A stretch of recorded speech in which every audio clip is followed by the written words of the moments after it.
Hey everybody, it's Monica Carless, Intuitive Coach, speaking to you from Vancouver Island, Canada.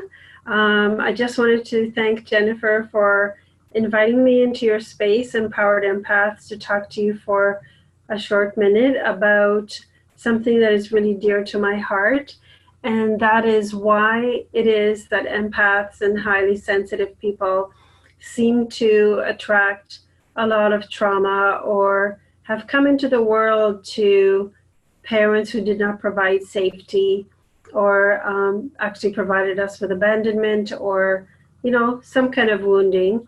Um, and I feel that one of the reasons why that happens is because we really need to expand into our empathy and into our compassion as empaths in order to do the work that we are here to do on the planet, which is to be alchemists of consciousness. And so when we come into the world and we are immediately surrounded by traumatic experiences, or maybe later in our childhood, something happens where we feel abandoned or unsafe, and we experience something that is deeply wounding. Excuse me. Um, it really does expand our compassion and our empathy for others that we will be working with later on in life.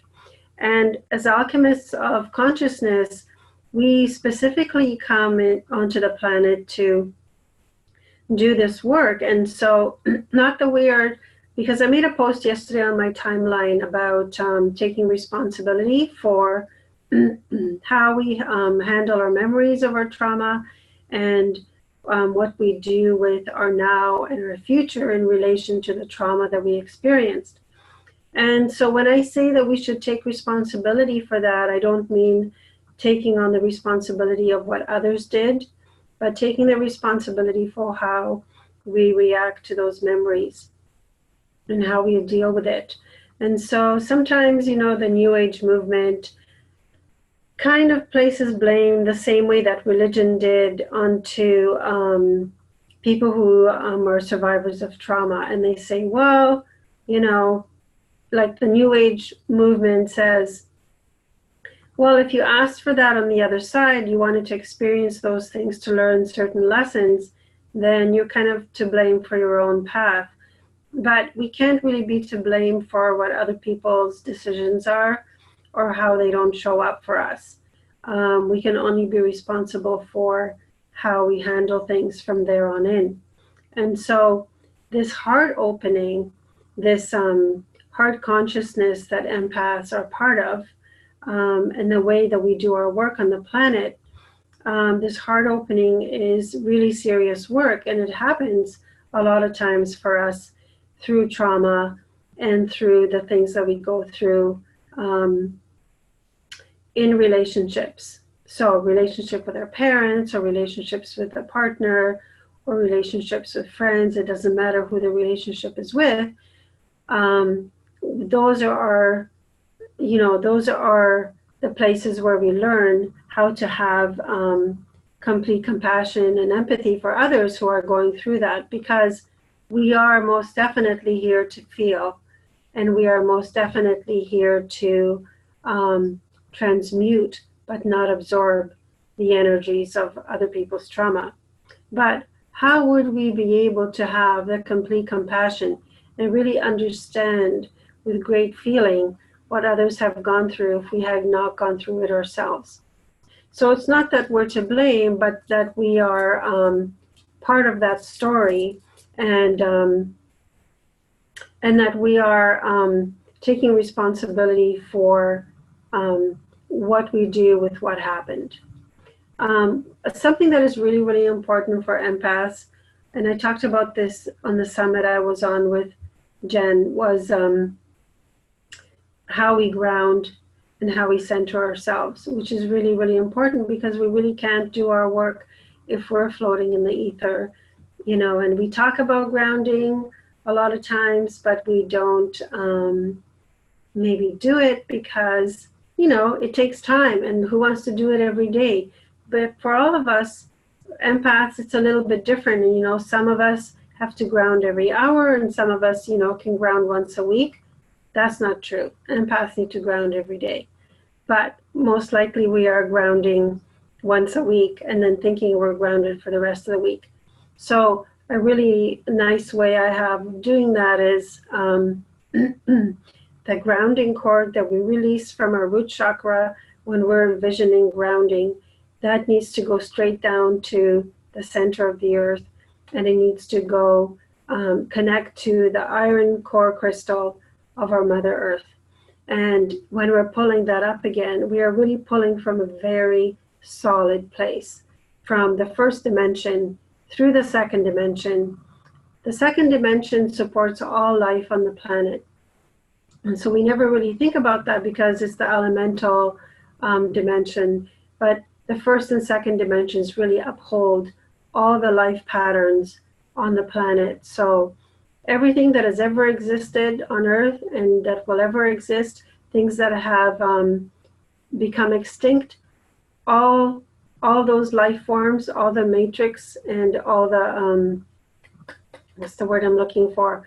All the templates for all those beings are held in the second dimension. So when you're pulling up from the first and second dimensions and grounding as an empath and highly sensitive person, you're really coming to a place of deep connection with everything that has ever been and everything that will ever be. And so important that we also embark in self-care. Self-care for some is being in solitude. I know for me that's really important as an empath. For others, it's being in solitude in the forest because you're with others there. You're with, tree beings and other plant forms, maybe animal forms. So you're not exactly by yourself, but you're still not with people.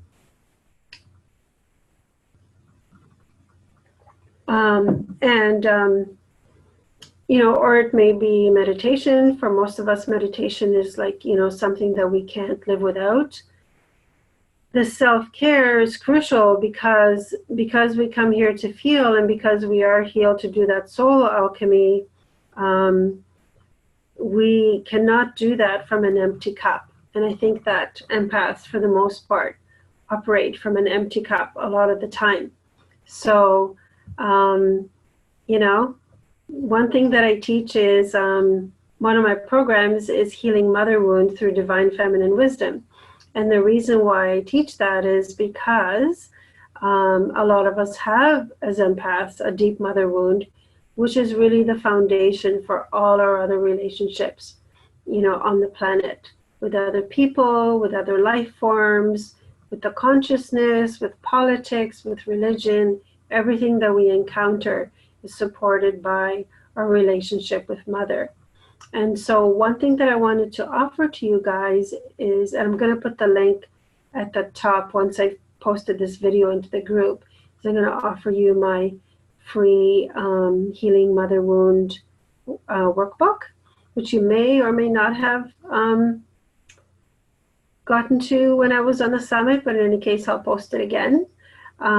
Just to kind of give you another tool that you can use for grounding and just discovering more about yourself as an empath and seeing where those missing links are, and where you might need to uphold yourself, where the work is.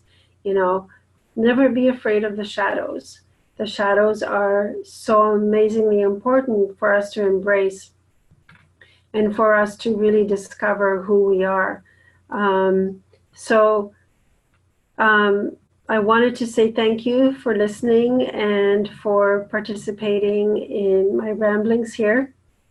Jennifer, thank you for inviting me in. It is my honor to speak to your tribe, and I hope this has been of benefit.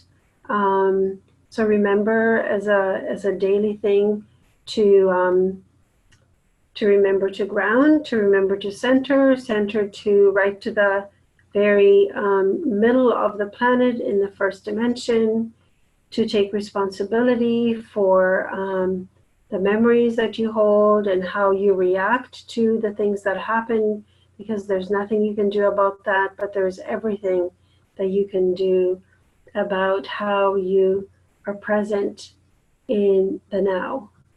And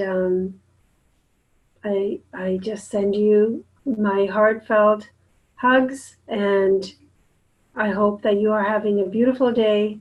And thank you again for listening.